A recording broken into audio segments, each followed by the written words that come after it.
ગઈકાલ તારીખ 14 મે 2025ના નખત્રાણા તાલુકાના નખત્રાણા મોટાના ભુજ લખપત હાઈવેની બાજુમાં આવેલ સરકારી જમીન પરના આવેલ હોટેલ, ઓરડીઓ, commercial garage, washing centre, cement block factory વગેરે પ્રકારના કુલ 24 સરકારી પડતર જમીન થયેલ ગેરકાયદેસર બિન અધિકૃત કોમર્શિયલ દબાણો દૂર કરવામાં આવ્યા છે।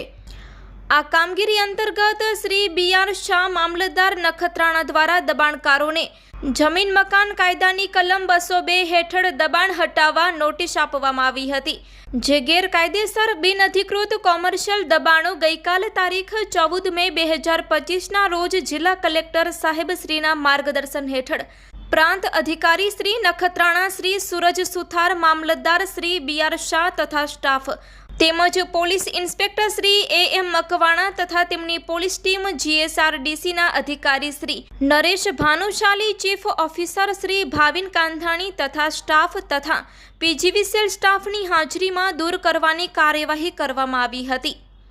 આ કામગીરીમાં કેટલાક પાણીના વહેણને નડતરરૂપ થતા દબાણો હટાવવામાં આવ્યા હતા તથા ગેરકાયદેસર દબાણકારોના કુલ 13 પાણીના કનેક્શન દૂર કરવામાં આવ્યા હતા, જે કાર્યવાહી હેઠળ નખત્રાણા મોટાના ભુજ લખપત હાઈવેની બાજુમાં આવેલ સરકારી જમીન પર કુલ 24 કોમર્શિયલ દબાણો દૂર કરવામાં આવ્યા હતા। આ કામગીરી બાદ કુલ અંદાજિત 14,800 ચોરસ મીટર જમીન, જેની જંત્રી મુજબની અંદાજિત કિંમત ₹4,38,400 પૂરા થાય છે, જે જમીન દબાણ મુક્ત કરી ખાલી કરાવવામાં આવી હતી।